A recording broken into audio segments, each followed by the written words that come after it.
Tumaas ang presyo ng ilang gulay sa ilang pamilihan sa Metro Manila kasunod ng pananalasa ng bagyong Enteng.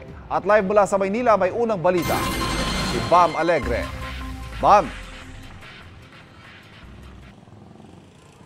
Ivan, good morning. Dahil sa nagdaang sama ng panahon, kapansin-pansin ang pagtaas ng presyo ng gulay sa mga palengke tulad dito sa Blumentritt Market sa Maynila, lalo na yung mga galing sa norte.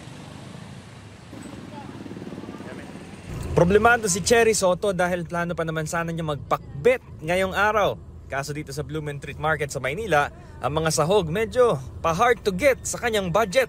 Halimbawa ang talong, 40 pesos dati ang presyo kada kilo, 90 pesos na ngayon. Ang ampalaya, 40 pesos lang din dati, 120 pesos na.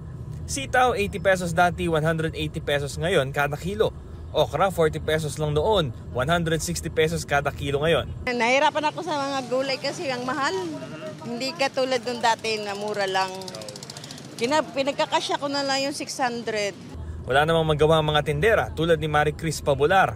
Mataas daw ang kuha nila ngayon sa kanilang supplier, lalo na't mula sa mga probinsya sa norte na naapektuhan ng bagyong Enteng. Ang nangyari po itong tapos na yung bagyo po.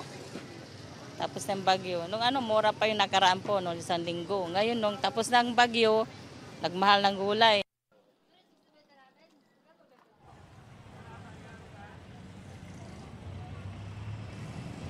Ivan, sinisikap ng GMA Integrated News na makuha ang pahayag ng Department of Agriculture kaugnay ng pagtaas ng presyo ng gulay. Para naman sa updated na listahan ng mga presyo ng gulay, meron ding updated na monitoring ang Department of Agriculture sa kanilang official website. Ito ang unang balita mula rito sa Maynila. Bam Alegre para sa GMA Integrated News.